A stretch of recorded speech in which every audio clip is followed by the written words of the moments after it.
and then being lucky enough to be selected as an astronaut. I want to run through a few slides from my STS-131 mission, and then I think we have, what, an hour? Is that right? Sure. So it's more fun for me if I take question and answers, because I love to tell stories, and your questions usually bring about a good story from the space station or from my time in space or training or whatever. So I'll whip through a few slides just to kind of give you an idea who I am, what I do, where I'm from, that kind of thing. And then we'll open it up for some questions, and we can talk about social media if you'd like. I can do it for you if you like. Okay, go. So here we are. That's the crew of STS-131. So from your left to my right, that's Dottie Metcalf Limburger Cheese is what I call her. Her real name's Lindenberger. But being old like I am, I'm a nickname kind of guy, so I call her Limburger, and then I just shortened that to Cheese. And then Stephanie Wilson, who I flew with on STS-120, Jim Dutton, an Air Force fighter pilot, and Alan Dex Poindexter. His father is Admiral Poindexter of United States history fame, and he's a heck of a guy. He's now at Monterey working at the postgraduate school, the Navy postgraduate school. Noko Yamazaki from the Japanese Space Agency, Rick Mastracchio from Waterbury, Connecticut, and then yours truly from Ashland, Nebraska. Go ahead. That's our, if you guys want to have a really cool shirt with the STS-131 logo on it, that's it right there. So just call 1-800-LANDS END, and then you can tell them you want the STS-131 logo, and they'll print you a shirt. So go ahead. Sorry. These are the loves of my life right here. That's my family. My daughter Sutton is lower right, and she's a 4th grader at Goforth Elementary. My son Cole is a 14-year-old freshman. He's 6'3" and 195 pounds, and he would like to be wearing one of these in several years right here. And then my beautiful wife Susan, she is also a NASA employee here at the Johnson Space Center. She works in the education, human resources, external outreach kind of area. And she is the love of my life, and she is one of the main reasons that I became an astronaut in the first place. The fact that I knew her and that people knew of her and her reputation, I think was a big thing to help get me into the office. So I'm very proud of my Nebraska heritage. The autograph on the helmet is, I think his name's Bob Patrick or something like that. So you guys don't get it because you don't know who Bo Pelini is, do you? If you follow football, you know who Bo Pelini is. So go ahead. All right, now we're going to play a little game. I show you a picture and you tell me what the caption should be. Okay? Arg is good. That's kind of overused. How you doing is another good one. The chlorine got my eye? Okay, so you got to hit it twice, I think, and then the caption will come up. Yep, I'm peeing in the water. And these two guys this is one of the trainers that helps us in the emergency training in the MBL, the Neutral Buoyancy Lab, the big swimming pool out at Toward Ellington, and then one of the scuba divers here making sure I don't drown. And it's actually, the fact is, on this picture, I was winking at my wife, Susan, who was on the side of the pool deck when we were doing this. So, go ahead. All right. Caption? Anyone? Anyone? I'm sorry, what? I'm on a mission from God? I'm on a mission from God. Men in Black. Men in Black, yeah. Actually, we're mostly in blue. Yeah, 2 old dudes. He's the old dude, I'm young. Holy cow, lighten up. Okay, so go ahead. Bruce Willis, eat your heart out. Hey, there you go. Beautiful. Next. Wow. Why does everybody laugh when they see this picture?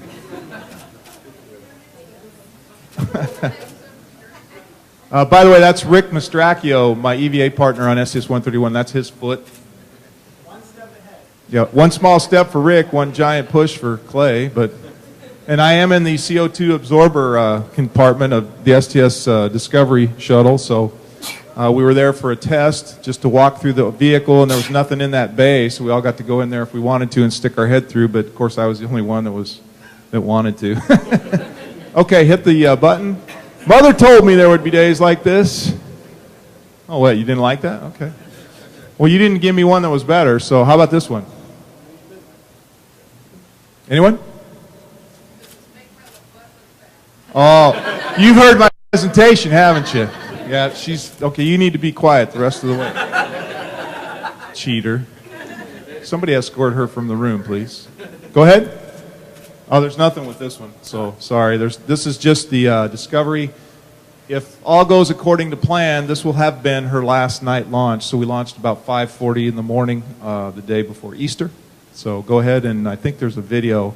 Now, when you watch this video that he's going to click on, you're going to hear some giggling and laughter when you see the video insert, and that's the rookies on our space flight. All right, this is how you tell that you're flying with rookies. Okay, so that's our patch, and I'll point out that time in a minute. We were launching in darkness, so you always get that great, the xenon lights lighting up the pad. There's Dex, there's Jim Dutton, the pilot. He's a rookie. There's Rick, a veteran of 3 flights, or 2 flights up to that time. There's Dottie, there's Clay. I'm pretty relaxed this time. And there's Stephanie Wilson. Yeah, if you got volume, crank it up. I think you got to just... It's thinking. It's thinking. This high-tech computers. Windows. Hey, I know Bill Gates. Back off. Yeah, well, you got to take your millionaires and billionaires as you get them. Okay. We're going to start over. Start over. All right. Summer reruns are here. Dottie Metcalf Limburger Cheese was the big designer of our mission patch, and of course we go through several iterations to get it where we want it, and I think it turned out pretty nicely. She's a rookie. Noko's a rookie, Dottie was a rookie, and Jim was a rookie. So, and a chicken's a rookie over there. You know, you can never have too many rubber chickens at your presentation. So, I think, are we locked up again? I can't tell if it's in. Ooh. Yeah, we kind of went past it. That's kind of the end. Houston, we have a problem. All right, we're getting closer. Okay, we've seen this part before. This is deep space right here, this picture. You really can't see the stars, right? Well, you can, but most of us have our eyes closed. So, actually, we were pointing up. Because on launch day, all you care about is up. This is disappointing. So we may just have to skip it over. Or I can tap dance. What? There you go. Okay. Well, it's not wanting to let me do much right now. So, does anybody have any questions thus far? While they're working on the technology, we can answer a question or two if you'd like. Keep this old session moving. Who helps with the patches, like all the? Because I know that all the patches is a lot of symbolism. Well, you know, we had here we'll go through it and I'll get back to that, but we have a lot of input on the patch. You basically look at what your mission is and you try to figure out, well, big thing here was Dottie had such a big darn name, we had to figure out what shape a patch could hold her name on it. We had to go with a circle because that was the only way we could get all our letters on there. All right, so summer reruns, if this works. We've already seen this part. Hopefully we'll get past it. Rick's very calm. Dottie, she was pretty excited all day. And then I think I was telling jokes. Okay, there's Noko. We're walking out, and when Noko walked out, the whole crowd was Japanese media pretty much. Boy, they were loving her. She was very famous. They're like rock stars over there. So we got on to the pad. You're going to see us on the pad as we look up, and somebody's in the orbiter getting the vehicle ready for us to go, taking our picture. So that was kind of cool. So here's Dottie in the middle. Rick's over there reading a magazine. Dex is on this side, and Jim is over here, and Dottie is really pumped. We pull the white room away so that we can get ready for launch, and then, of course, the engines fire up. There would actually be really cool sound with this, but we'll just, yeah, there you go.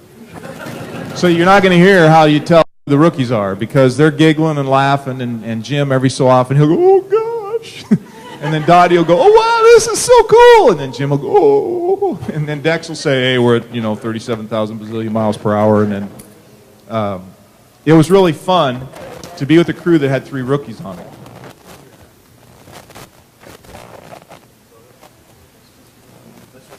Yeah, it's plugged. That's all right. We'll keep working. There, crank it up. 100%. There's just no audio coming out of this computer. Okay, that's all right. So we had there's cameras now on the solid rocket motors, which give us a picture that we didn't used to be able to get. I heard something. Yeah, poof. I think we blew all the speakers out. Still nothing. So here we are when they separate from the solid rocket motors. We got a really good view of the sunrise that was coming up. We were actually racing toward the sunrise. So some gentleman in Florida took this picture. It's about a 6.5 minute time lapse. So at the point, at the end of the trajectory, it's about 6 minutes. So go ahead and go to the next slide, and we'll just forego the videos. They're not playing nice. No.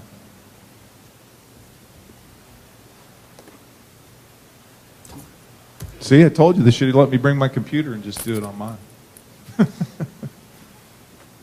So to go back to your question, you get lots of different input, and then you have to figure out how to arrange it, and they give us a graphic designer who's the first person to actually come up with ideas and draw pictures that match what Dottie gave him as, here's our mission, here's our number, here's the crew, here's what we're going to carry into space, here's what we're going to do.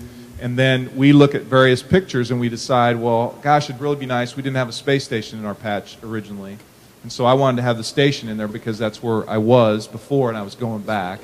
And then we took the astronaut symbol. Most patches typically have those 3 bars with the star at the top. That's the symbol of the astronaut corps.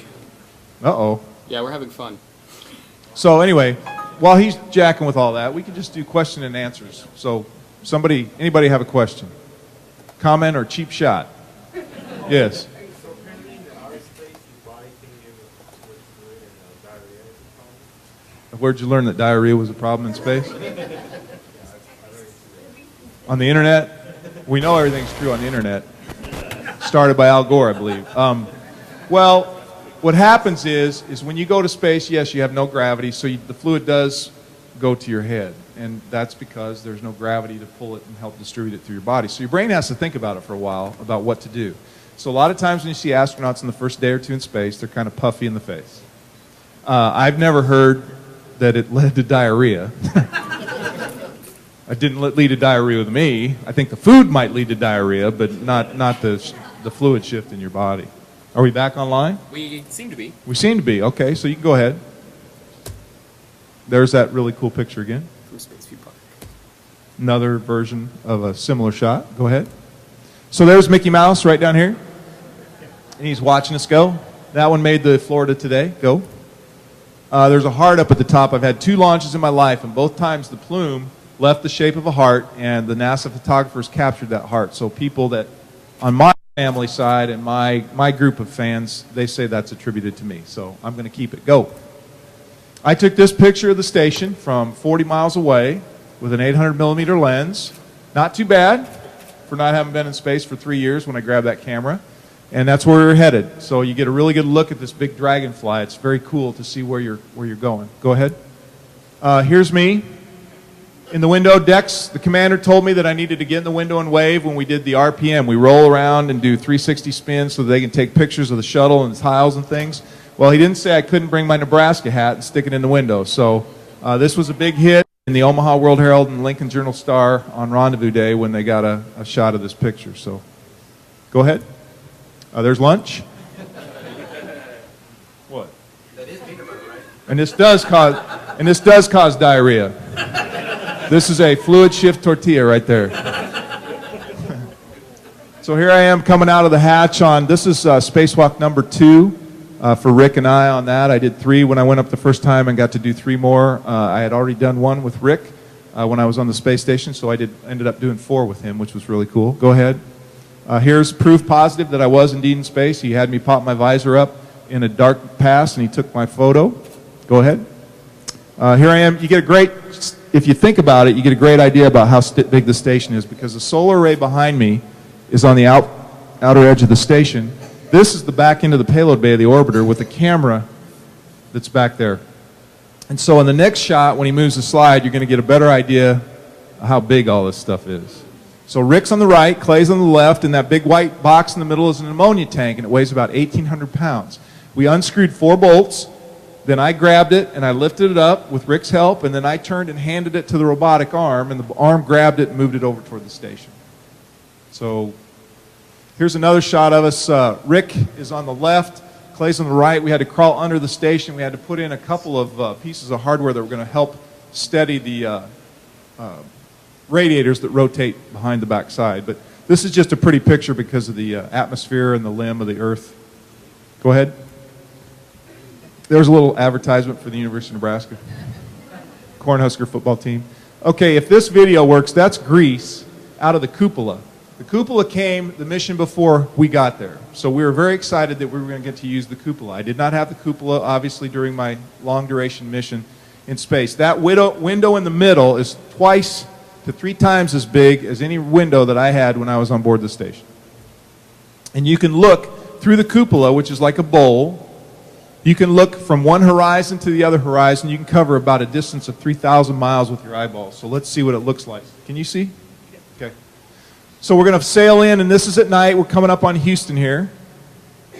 There's Houston. Then New Orleans. There's Atlanta. And here comes sunrise. And this is all done with still photography over a time period. Oh, it froze again. That's a bummer. No, wait, seriously? See, we shouldn't try videos. It's just, is that a Mac? No.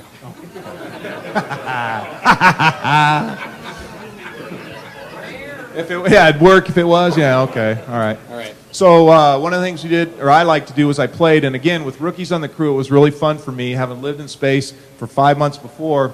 I could do all the fun stuff because I'd been there so long, I'd screwed it all up on my own, but I could teach them the right way to do it, right? How to make a bubble in a bubble, how to put an M&M inside a bubble, how to do all that cool stuff with your food, and it was really fun to watch them learn how to do it. So go ahead.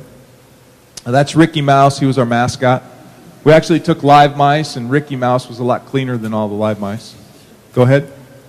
If you look way at the top, you'll see Venus, and then, of course, the crescent moon, and then the Earth's limb. So I took that photo. I just like it. Go ahead. That one's over, I always remember the island, but it's east of the east coast of Brazil. Go ahead.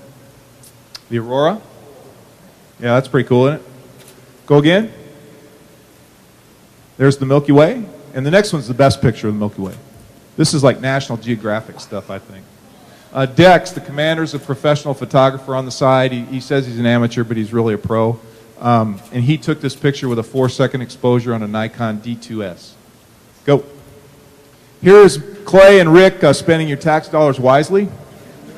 Oh, shoot, this was a guess, so hit it twice and you'll see that we're spending your tax dollars wisely. See? Go ahead. There's no caption here. This is just Clay exercising on the bike inside the shuttle. Go. Here are the orbital blueberries. No, Rex and Stephanie in the front row, Jim, Clay, Cheese, and Rick in the back row. Go ahead. The station as we flew around it on our way home to Earth. Now, this is why we didn't land on the first day. Our commander wanted to, right? Mr. Duffy, you can attest. You probably would go for that, right? Go ahead. Here we come screaming in, and the neat thing for me, the first time I went into space, I rode on the middeck. The middeck has no windows. I sat in the middle of the floor. I couldn't see anything. I didn't know what was going on. I was about ready to puke my brains out when we hit the ground. But the second time, I got to ride on the flight deck with the rest of the flight deck crew. So I'm at this back window, kind of right behind the window. But the neat thing was, when we came down over the threshold of the runway where the families are waving, I could actually see my family waving at the orbiter. It was very cool. It was very, very cool.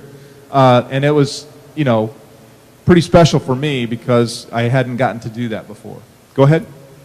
This is the back end of the bird coming back, and Dex put it down like smooth as silk. Go. I don't know if this one will work, but we can just try, I guess. There it goes, locked up. So skip that one. That's a really good video. Thank you so much. Actually, it's not that good.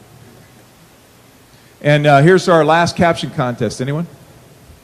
You'll notice that Dex and Rick and Mash are paying really close attention to the words that I'm speaking. Can we go back? I left my luggage in Albuquerque. Yeah, that's a good one. Anyone else? I'd like to thank the Academy. Yeah, there you go. Go ahead. This is kind of a local one. As a future governor of Nebraska, Husker season tickets for everyone. This goes over really big in Nebraska, not in Houston so much. Of course, nobody wants Houston tickets or season tickets to the Texans or the. Oh, come on, lighten up. This is an important picture for me, and it's an important picture for Nebraska. I'll explain to you why it is, and you may get a greater appreciation for this. But the hat, of course, is pretty obvious. That's the hat I took up. It's a Husker baseball hat that I took up on my first mission. So I took it again. But the baseball is significant because that was the baseball to the College World Series this past spring. And it's always held in Omaha, Nebraska, and it was the last time to ever hold it at Rosenblatt Stadium. They're building a new stadium down the road. So I took that baseball, and then I returned it on opening day to the College World Series. The two gloves there, does anybody know the significance of the gloves? Okay. The Olympic bobsled team at the last Winter Olympics won the gold medal from the United States. The pusher on that team was Kurt Tomasevich. And Kurt Tomasevich is from Nebraska. He played football at the university. And he wore those gloves when he pushed the bobsled to the gold medal. Okay, so what else do you recognize in that picture? Anything? There you go. That shirt is Larry the Cable Guy's shirt. He came to Houston right before we launched. He came in January. We launched in April. He did a concert. My wife and I got in touch with his agent and asked if he would like a tour of the Johnson Space Center. He came down. He flew in the shuttle mission simulator. We took him to the control center. We took him as many places as he wanted to go. We went to his concert that evening. At the end of his concert, he took us down to meet Jeff Foxworthy and Bill Engvall and himself and, you know, blah, blah, blah. And I said, hey, I'll fly that shirt in space for you. So he took the shirt off. He gave it to me, and I washed it 37 times before I was able to take it on board. But that is Larry the Cable Guy. He says he's worn that shirt in more performances than any other shirt that he has. I'm not sure I believe him, but smelling it, it's very possible. And the last thing is the pants that we wear in space these days are made by a company called Cabela's. Anybody heard of Cabela's? Yeah. Okay, Cabela's is a Nebraska-owned, operated, started company. They have 3 stores in the United States. One in Omaha, one in Kearney, Nebraska, and one out near Scottsbluff, Nebraska. So everything in that picture is Nebraskan, except the station. We could have done that too if we'd have had enough time. So go ahead and hit it and you'll get the caption, is Nebraskans get her done. So go ahead and see what we got left. Oh, there you go, just a little hunky-dory picture. That's landing day. I was doing a lot better on this landing day than I was 3 years earlier when I came back after 5 months. Go ahead. And that's my mom. Aww. Well, thank you. The story behind my mom is that when I was on board for 5 months on the station, she was diagnosed with lung cancer in my 2nd month. And she fought like hell, and she made it to the end, and she passed away 3 weeks after I landed for my first mission. So I like to keep a picture in there to keep it real for me. So, okay, with that, now I'm ready for questions, comments, or cheap shots. How many of these blue jumpsuits do I have? Why, you want to buy one? We know it's variable. We get, when we're astronaut candidates, when we first show up, we get 2. And then when you fly, and I don't know the rules, there are other astronauts that know the rules way better than me, but my commander for STS-117 came out to the MBL when I was doing a water run, and we were at the end of the run in the debrief. He brought me a brand new flight suit with the patch sewn on.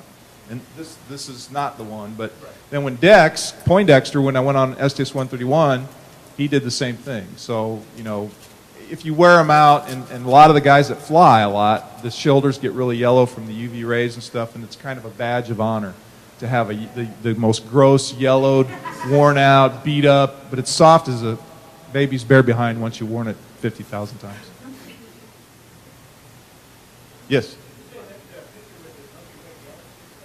Uh-huh.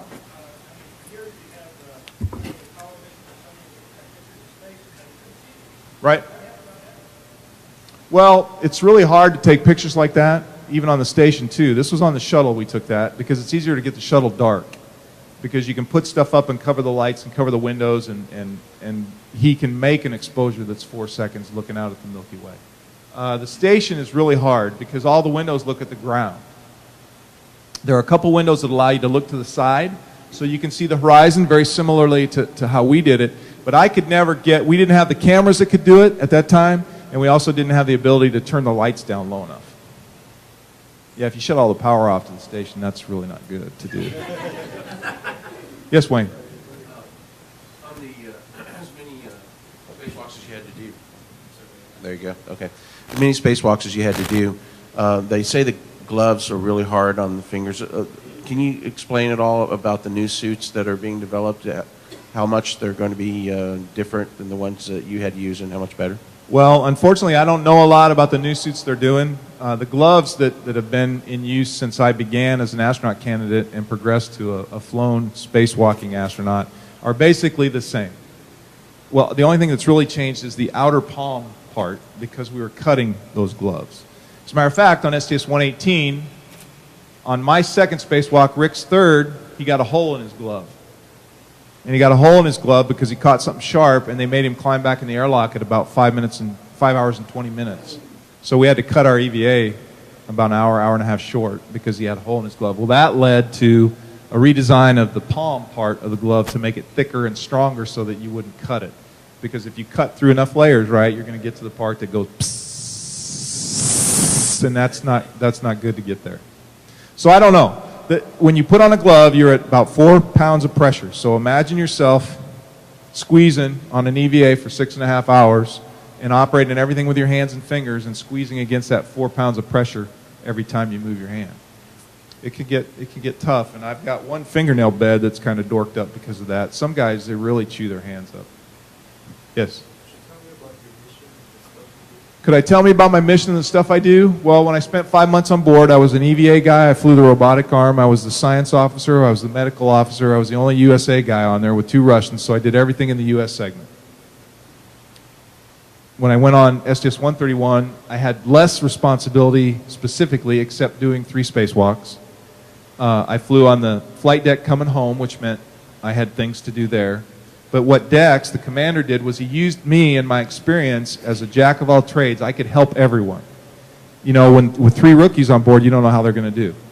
So he had me unsuit everybody on the first day in orbit. He had me suit everybody up. He had me help tear down the chairs. You know, I got to do all the stuff that was kind of a big picture thing. Because he had Dottie and Jim and Noko doing all the specialized training for payloads and that kind of stuff. So I was kind of a jack of all trades. And it was a lot of fun. Yes, sir. Is there any single thing you'd want to share with us that you'd want us to take away from this presentation and your experience? Is there any single thing that you can boil it down to at all? Sure, and I'll do that by talking about social media for a minute. One of the most important things that a person like me can do is to excite people like you about what the United States space program is all about. Now, you guys are, if I can say it, are probably an easy audience, right? You love space, most of you. Many of you work in the space program, so you have an inherent interest in what's going on. But with the advent of social media, I am able, for example, to tweet my pick of the day. Raise your hand if you follow Clay on Twitter and watch his pick of the day. So, I took 30,000 plus photos in space in 5 months on the station. Every day I try to tweet and put one of those pics out for people. Now, I asked those people to tell me where it is. In 1 3-minute period of time at my desk or at my house, I can engage over 12,000 people about the United States space program. And I think that's a big deal. Now, you take a guy like Mike Massimino, who's a fellow astronaut from New York, he's got millions of followers. Naoko Yamazaki, the whole country of Japan probably follows her. Not to mention Soichi Noguchi, a fellow Japanese astronaut. So that's the kicker on social media, is it puts people like you in touch with people like me. It allows me to say, in a few words, send you an email, if you will, about my day in space. Now, unfortunately, when I was up there, the first time we didn't have the ability to tweet because we didn't have the internet. Now they have the ability to surf the internet so they can do all this stuff, which is very cool. I'm kind of doing it after the fact, but I really like it. The other thing that my tweets need to understand is that when you tell me where these photos are, you are helping NASA out. NASA has, imagine, 30,000 photos just from my 5 months. We're into the 28th or 25th or 26th expedition. And a lot of these people are taking a potload of photos. So every time you guys identify a spot on the Earth on my photos, I give that information to the crew Earth observation people. They don't have enough people to catalog all those photos. So you're cataloging NASA photos for them. That's a big deal. And I think that's huge. And if it excites you and you go get somebody else to follow me, you know, I want the parade to get really big. Heck, I'd like 1 million followers. But I'm from Nebraska, so 12,000, let's see, that's...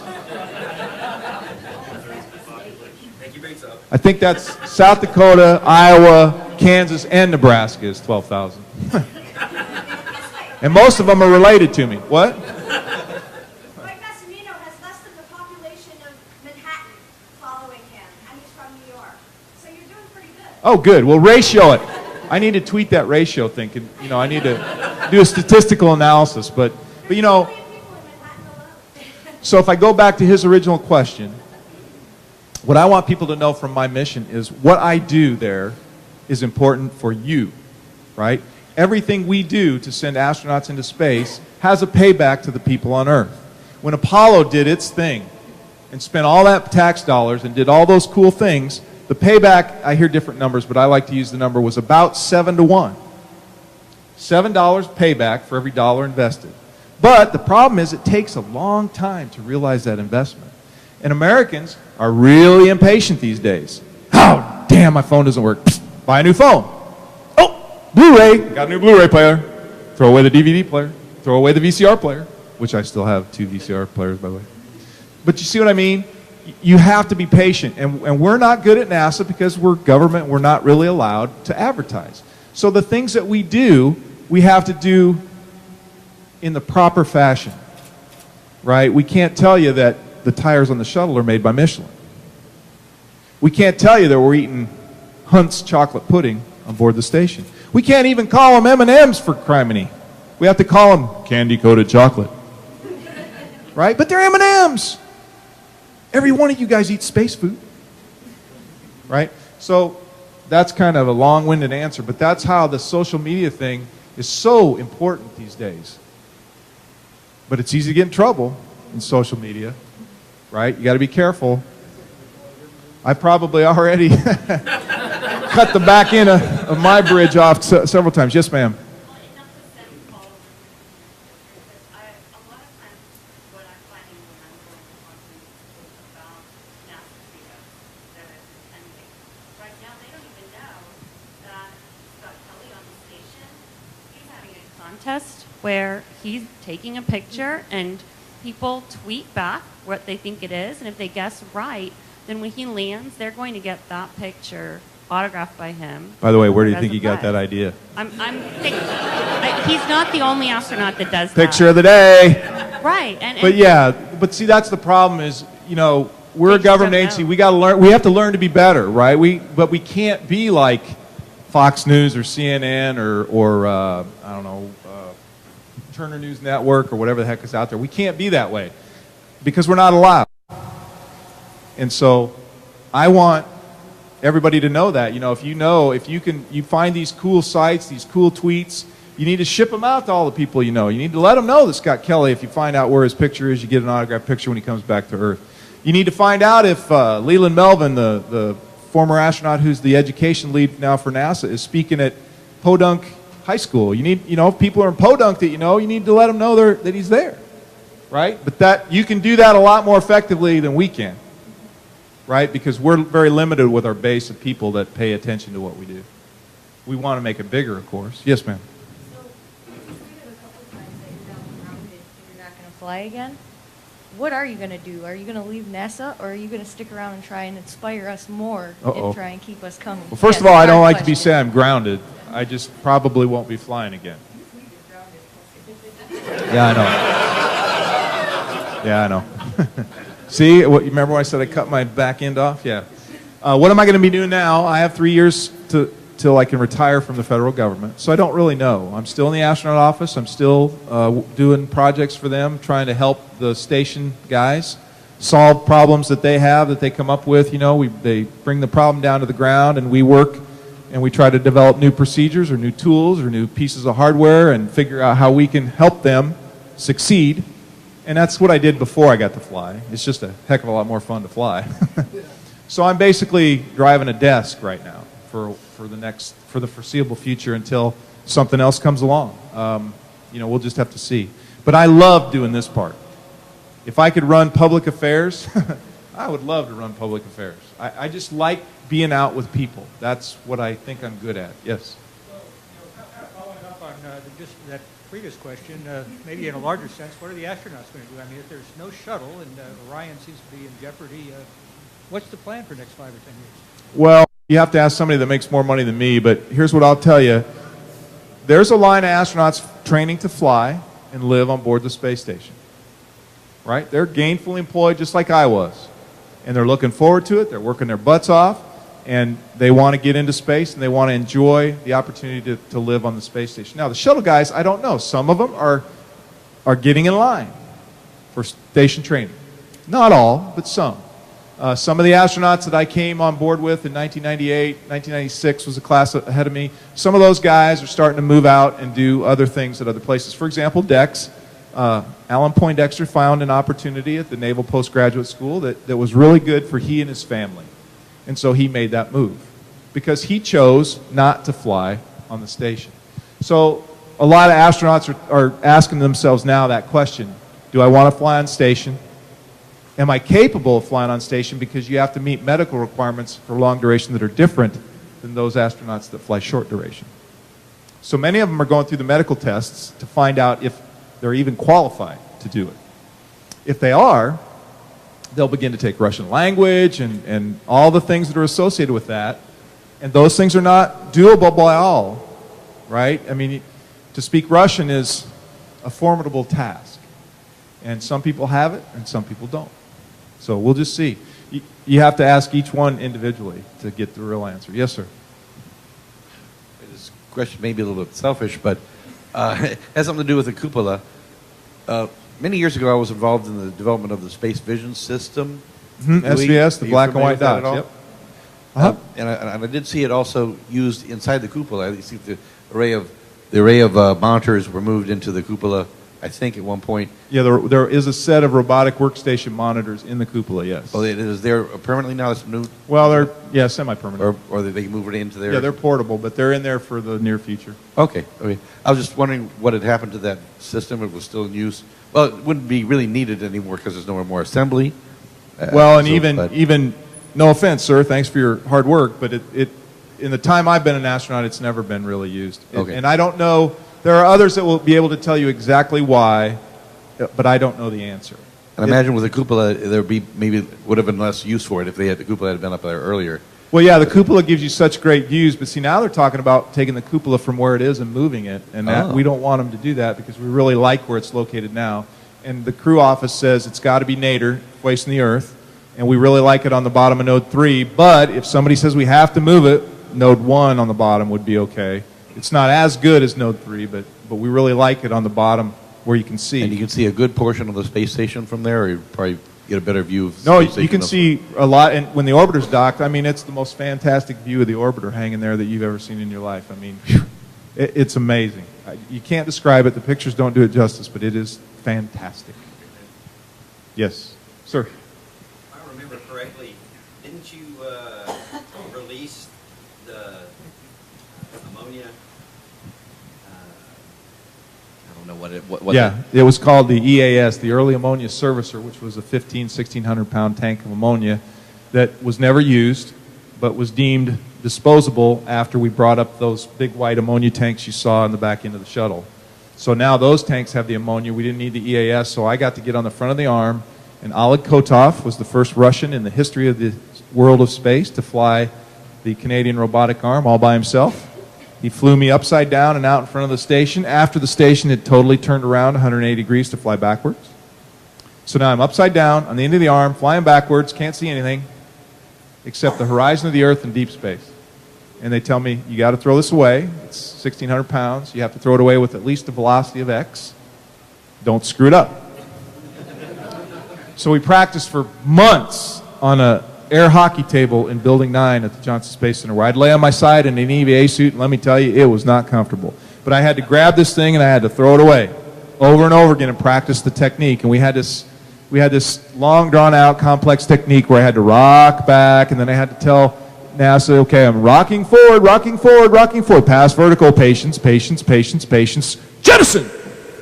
And we had this, and I practiced it over and over and over again. And well, it turns out it wasn't the right technique. All we really had to do is say, hey, Clay, throw it toward the horizon, right? I'm upside down. The Earth's out there. That's a pretty big target. and we want it to go toward the Earth because it'll burn up in the atmosphere. So all that preparation, and if they just said, hey, throw it toward the Earth, dude. Throw it as hard as you can. It probably would have worked out better, but it was okay. I had enough velocity in the right direction to get it to deorbit. It deorbited about 11 months later over Tasmania. What was that feeling like of being able to? Well, it was interesting because I threw two things away that day. I threw an item that was called, it's just a big piece of metal that held stuff. And it was about the size of a refrigerator freezer that was empty. So it wasn't as heavy. It wasn't nearly as heavy. I threw that sucker away at about 125 feet per second. That sucker was humming. And it was so cool, you know, to throw that thing away. And I just watched it. It was really neat. Well, then I get this big 1,600-pound tank. It wasn't quite the same. You know, and it was like, oh, I think I'm leaning back. I really can't tell, but I'm trying. And then I rocking forward, you know. Here we go. Here we go. Oh, vertical, patience, patience, patience. And then, and then it kind of creeps away from you, you know, and you're going, oh my God, I hope I threw it hard enough. But it was moving pretty good too, and I got that sucker at 40 feet per second. So, yeah, I was pretty pleased. That was a big day for me. That was pretty cool. Because we came over, I'm holding that thing, and Oleg's flying me to the release point. Well, I don't have anything to do except hold on and look. And so we come over to the northwest corner of the United States, and it's a perfectly clear day in Seattle. We see Seattle and Tacoma. I'm looking down, I'm looking at the Rocky Mountains. I turn my head and my helmet, and way down there I can see the Great Salt Lake. I'm over Montana, and I can see the Great Salt Lake. I mean, it just doesn't get any cooler than that. Then we flew over Nebraska, and we were going to jettison it over Nebraska, which would have been really, really cool, but we lost video, and we wanted to make sure we had video when we threw it away. So I think I threw it away somewhere over the Middle East. You got about 12 minutes. Yes, sir. All right, so you're the astronaut in the room. We're all sitting here completely in awe. This guy is wow. Been Thank in you. Space. Raise your standards. What? He's. Well, I'm getting to that. I'm actually that was the punchline, right? Like I'm getting to that. So, we're in awe. We're completely in awe. What would put you in awe of us? What do we need to do? What do you want to see us do? You know, that's a good question. Let me talk about this commercial idea for a second. Right? I get that question a lot when I go out on speaking engagements about what do I think about stopping the shuttle and all that. Well, about stopping the shuttle, I don't like it. Okay? Each shuttle was designed for 100 pops, 100 missions. Most of them are at the average of about 32 to 35-ish. Right? You got a lot of missions left. But think about the money that you spend to fly the shuttle, the money that you're spending to fly the station, and then the money that you're going to spend to develop whatever that new program was, Constellation, or will be. That's a lot of taxpayer dough. And in today's economy, in today's environment, even before all this stuff happened with the recession and stuff, that's a lot of dough. Right? So I'm not opposed at all to commercial guys figuring out how to do this. Right? You can go to New York and hop in a taxi every day, and they'll take you wherever you want to go. From your hotel to wherever you want to go, and they'll bring you back. Well, why couldn't we have taxis that take crews from Earth to the station and back? And if commercial guys do that safely, efficiently, cost-effectively, who am I to say that's not right? My problem with the whole deal is just timing, right? You know, the way we stacked all this stuff up and the money that's involved, I would have liked to have seen the shuttle keep going if we could afford it, right, until the United States came up with whatever it is, whether it's commercial, whether it's government, whatever it is, to cover the gap. You know, I didn't like the gap part.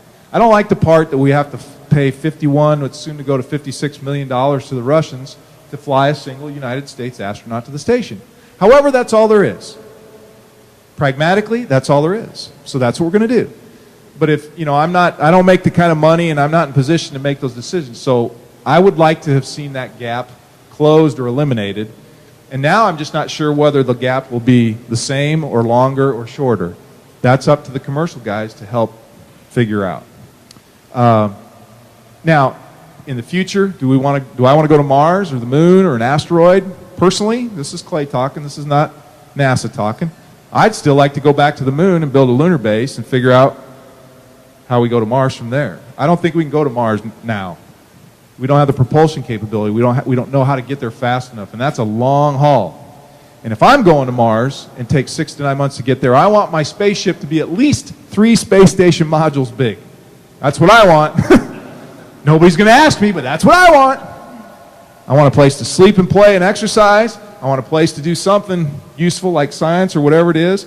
And then I want another module, if I can get it, just so I don't go stark raving nuts. Because, you know, the station was a great place for 5 months. It was easy. It's so big, it was easy. So you don't need the whole thing, but it would be really nice to have 2 to 3 modules, in my opinion. But who knows what it's going to be. If it's going to be an Orion capsule, oh, baby, I don't want to do that. There are better men than me for that one. But who knows? So, what do I need from you? I need Americans to support the space program. I need you to be excited about what we do. I need you to tell the people that don't understand what we do why it's important what we do. Every time they pull their cell phone out to take a tweet, tell them, holy cow, that came from Apollo. Whenever they reach in their garage, whip out that cordless drill and start going psst, psst, psst, to repair their fence after a hurricane, you go, hey, that came from Apollo. Right? Hey, did you know the shuttle tires were made by Michelin? Hey, did you know that they eat M&Ms in the space every day? I need you guys to know that stuff. I need you guys to be proud of that stuff. I need you guys to go tell those people that don't get it to get it. Because there are a lot of people that don't get it. And part of it, and a lot of times, it's simply because they're not exposed to it. I can go to Nebraska today, and I can go to a huge museum, and I'll have a kid come up. Have you been to the moon? No. And then his mom will come up. Have you been to the moon? And then his dad will come up. Hey, you been to the moon? Come on, people. But they're just not exposed to it. That's why it's so important that I am Nebraska's astronaut, that I go back to Nebraska and I tell them what we do. I tell them why it's important, and I want every person that listens to me at Museum X to go home and tell their school and their family and their teachers, and then I want those guys to tell the next school, and I want those guys to tell the next one, until I can get out to western Nebraska and southwestern and northern Nebraska and tell everybody. And go to Iowa and do the same thing. But you know, as astronauts, we don't get that opportunity very often. We're limited as to how much we can go away. Some astronauts don't believe in it. They don't like it. So there you go. Another long-winded answer, but I hope that tells you what you're looking for. Yes, sir? Is the chicken asleep? Okay. Oh, this is my last question with the chicken. So, you have traveled to space twice. What was the scariest moment, the one that made you almost really pee? When I saw Oleg naked was the scariest time. No, don't tweet. No, Oleg's a great. You know, I was never scared, ever. Not once for 1 second was I ever scared. You know, some astronauts, they train to scare out of you. And to a certain extent they do. When I laid on the pad getting ready for first launch, I had anxiety. I had anxiety because I was going to be away from my wife and my son and my daughter for 5 to 6 to 7 months at the time. I didn't really. That's anxiety. It's not fear. It's fear of the unknown, which I don't classify as anxiety. When we came home, no worries. I didn't think about Challenger going up. I didn't think about Columbia going home. I didn't think about anything that we were going to be safe. I was going to see my family. I was going to do my job between launch and entry. Now, I will tell you, in all honesty, on my second trip, that about 2 days before launch, I thought about death a lot more. Right? I'd lost my mom through after I came the first time. Right? My father-in-law is dealing with strokes, so he's hanging in there, but he's having trouble. And then I looked at my kids, and I got to thinking, holy cow, should I have said, yes, I'm going to go again? Because I had had a successful 5 months. I had everything go right. And I came home safely, and I touched my wife's hand. I hugged my wife, my kid, and I touched my mom's hand again for that last time. So I thought about that a lot. No fear, just death. And I know that sounds morbid, but you know, you're sitting there staring at something. Was I too greedy? Right? You know, I'd love to 4 or 5 times. But it's not just Clay making that decision. It has to be, in my mind, it has to be Clay and Susan and Cole and Sutton. That's who I am. And that's how I was raised. And that's what I believe. With that, follow me on today if you do that thing. If you don't, consider at @astro_Clay or whoever you want to follow.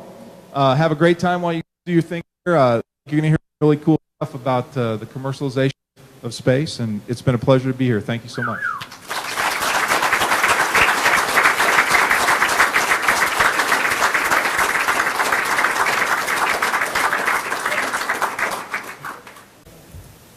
That's our, if you guys want to have a really cool shirt with the STS-131 logo on it, that's it right there. So just call 1-800-LANDS END, and then you can tell them you want the STS-131 logo, and they'll print you a shirt. So go ahead. Sorry. These are the loves of my life right here. That's my family. My daughter Sutton is lower right, and she's a 4th grader at Goforth Elementary. My son Cole is a 14-year-old freshman. He's 6'3" and 195 pounds, and he would like to be wearing one of these in several years right here. And then my beautiful wife, Susan, she is also a NASA employee here at the Johnson Space Center. She works in the education, human resources, external outreach kind of area. And she is the love of my life, and she is one of the main reasons that I became an astronaut in the first place. The fact that I knew her and that people knew of her and her reputation, I think was a big thing to help get me into the office. So I'm very proud of my Nebraska heritage. The autograph on the helmet is, I think his name's Bob Patrick or something like that. See, you guys don't get it because you don't know who Bo Pelini is, do you? If you follow football, you know who Bo Pelini is. So go ahead. All right, now we're going to play a little game. I show you a picture and you tell me what the caption should be. Okay? ARG is good. That's kind of overused. How you, and then being lucky enough to be selected as an astronaut. I want to run through a few slides from my STS-131 mission, and then I think we have, what, an hour? Is that right? Sure. So it's more fun for me if I take question and answers because I love to tell stories, and your questions usually bring about a good story from the space station or from my time in space or training or whatever. So I'll whip through a few slides just to kind of give you an idea who I am, what I do, where I'm from, that kind of thing. And then we'll open it up for some questions, and we can talk about social media if you'd like. I can do it for you if you like. Okay, go. So here we are. That's the crew of STS-131. So from your left to my right, that's Dottie Metcalf Limburger Cheese is what I call her. Her real name's Lindenberger.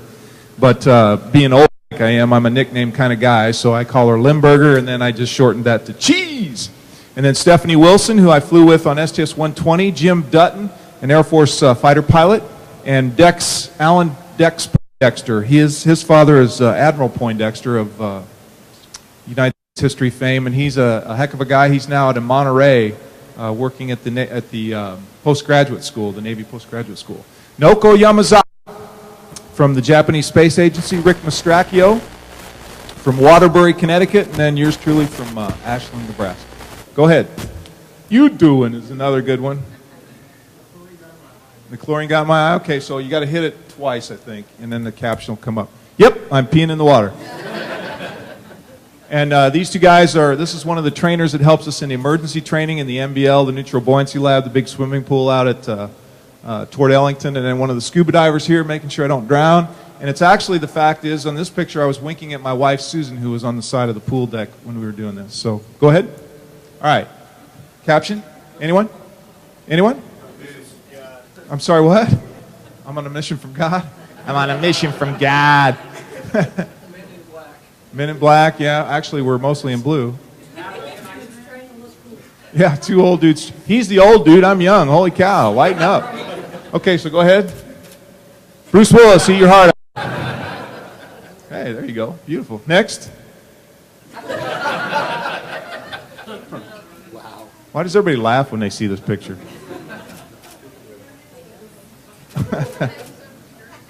By the way, that's Rick Mastracchio, my EVA partner on STS-131. That's his foot. One step ahead. Yeah, one small step for Rick, one giant push for Clay. And I am in the CO2 absorber compartment of the STS Discovery shuttle. So we were there for a test just to walk through the vehicle, and there was nothing in that bay, so we all got to go in there if we wanted to and stick our head through. But of course, I was the only one that wanted to. Okay, hit the button. Mother told me there would be days like this. Oh, what, you didn't like that? Okay. Well, you didn't give me one that was better, so how about this one? Anyone? Oh, you've heard my presentation, haven't you? Yeah, she's okay. You need to be quiet the rest of the way. Cheater. Somebody escort her from the room, please. Go ahead. Oh, there's nothing with this one, so sorry. This is just the Discovery. If all goes according to plan, this will have been her last night launch. So we launched about 5:40 in the morning the day before Easter. So go ahead, and I think there's a video. Now, when you watch this video that he's going to click on, you're going to hear some giggling and laughter when you see the video insert, and that's the rookies on our space flight. All right, this is how you tell that you're flying with rookies. Okay, so that's our patch, and I'll point out that time in a minute. We were launching in darkness, so you always get that great, the xenon lights lighting up the pad. There's Dex, there's Jim Dutton, the pilot. He's a rookie. There's Rick, a veteran of 3 flights, or 2 flights up to that time. There's Dottie, there's Clay. I'm pretty relaxed this time. And there's Stephanie Wilson. Yeah, if you got volume, crank it up. I think you got to just... It's thinking. It's thinking. This high-tech computers. Windows. Hey, I know Bill Gates. Back off. Yeah, well, you got to take your millionaires and billionaires as you get them. Okay. We're going to start over. Start over. All right. Summer reruns are here. Dottie Metcalf Limburger Cheese was the big designer of our mission patch, and of course we go through it several iterations to get it where we want it, and I think it turned out pretty nicely. She's a rookie. Noko's a rookie, Dottie was a rookie, and Jim was a rookie. So, and a chicken's a rookie over there. You know, you can never have too many rubber chickens at your presentations. So, I think are we locked up again? I can't tell if it's in. Ooh. Yeah, we kind of went past it. That's kind of the end. Houston, we have a problem. All right, we're getting closer. Okay, we've seen this part before. This is deep space right here, this picture. You really can't see the stars, right? Well, you can, but most of us have our eyes closed. So,